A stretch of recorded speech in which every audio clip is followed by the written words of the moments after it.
जय जय शंकर, हर हर शंकर। आप सभी को नूतन नव संवत्सर की हार्दिक मंगलमयी शुभकामनाएं देते हैं। आज से हमारा 2082वां वर्ष संवत्सर प्रारंभ हो गया है, जिसका पवित्र नाम सिद्धार्थी है।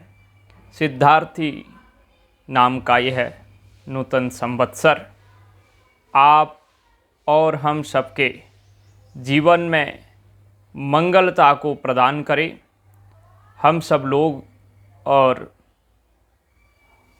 आपस में प्रेम पूर्वक, सद्भाव पूर्वक, समन्वय पूर्वक अपने व्यवहार को मनाएं और अपने जीवन को अपने लक्ष्य की ओर अग्रसर करें।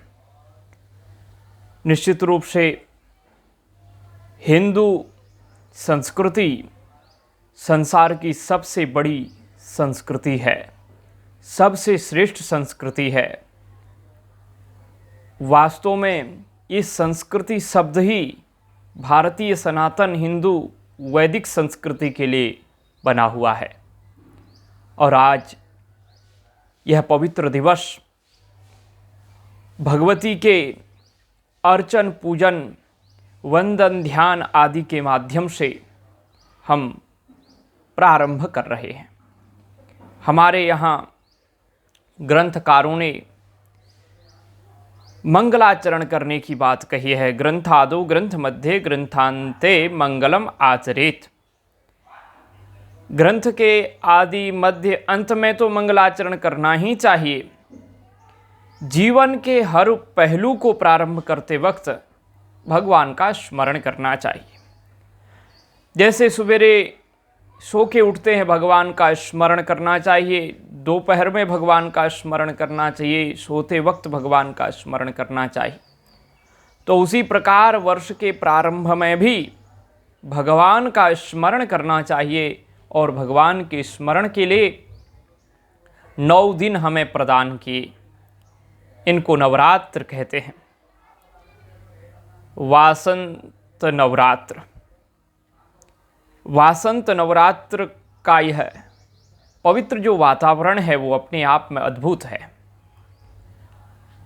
इस समय प्रकृति भी अपना नूतन नया वर्ष बना रही है। फसल तैयार हो रही है और दूसरी ओर जब पेड़ हैं, पौधे हैं, उनमें पुष्प खिल रहे हैं। नए कोमल पल्लव पल्लवित हो रहे हैं। अद्भुत वातावरण है। माने मध्यता, काल की ये मध्यता है, प्रारंभता है। अति शीतन घामा, ये अत्यधिक ठंड भी नहीं है और बहुत ज़्यादा गर्मी भी नहीं है। एक मध्य का वातावरण इस समय का चल रहा है।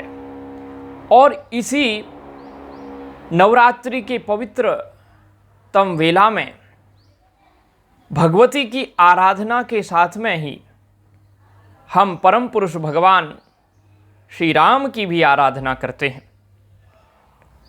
और भगवान के ही विविध रूप हैं। विविध रूपों में 5 रूप मुख्य हैं, इसलिए पंचदेव कहलाते हैं। और पंचदेवों के अलग अलग स्वरूप, अलग अलग लीलाओं के कारण अलग अलग विग्रह हमारे श्रद्धा के विषय होते हैं।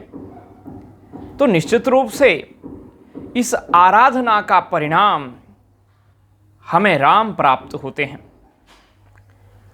राम जो सभी लोगों को आनंदित कर देते हैं, प्रसन्नता देते हैं, जो जीवन के एक सार तत्व हैं, जो जीवन को, जीवन की सफलता प्रदान करने वाले हैं। ऐसे भगवान जो योगियों के हृदय में रमण करते हैं और योगी जिनका निरंतर चिंतन मनन करते रहते हैं, ऐसे भगवान श्री राम भी रामनवमी को, इसी चैत्र शुक्ल नवमी को प्रकट होते हैं। आज ये चैत्र शुक्ल प्रतिपदा का पवित्र दिवस हम सबको एक नई प्रेरणा दे रहा है। भगवती की आराधना, प्रभु का चिंतन, कितना अद्भुत ये वातावरण है। बस इसी से समझिए कि भारतीय संस्कृति केवल देह तक सीमित नहीं है, केवल परिवार तक सीमित नहीं है। ये देह से देही तक की यात्रा की संस्कृति है। ये परिवार से समाज के हर वर्ग तक को वसुदेव कुटुंबकम के रूप में अपना परिवार का अंग मानने वाली संस्कृति है। ऐसी दिव्यतम संस्कृति में हमारा जन्म हुआ।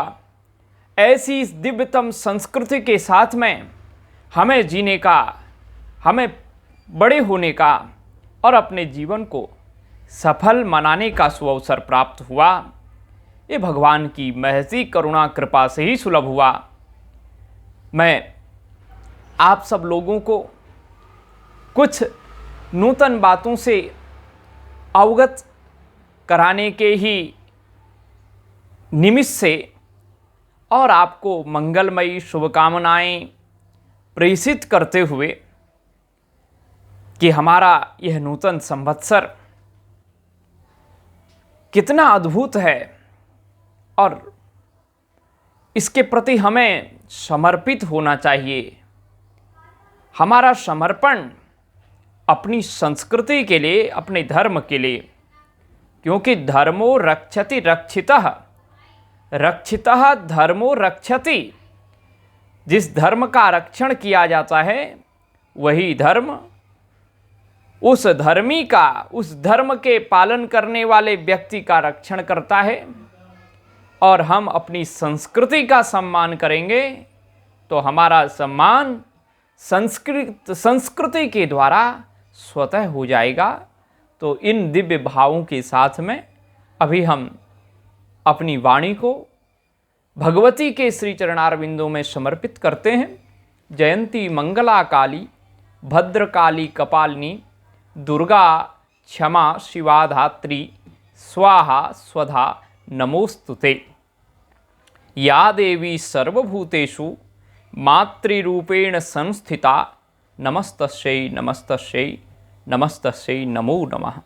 या देवी सर्वभूतेषु शक्तिरूपेण संस्थिता नमस्तस्यै नमस्तस्यै नमस्तस्यै नमो नमः। जय जय शंकर, हर हर शंकर, जय माँ भवानी।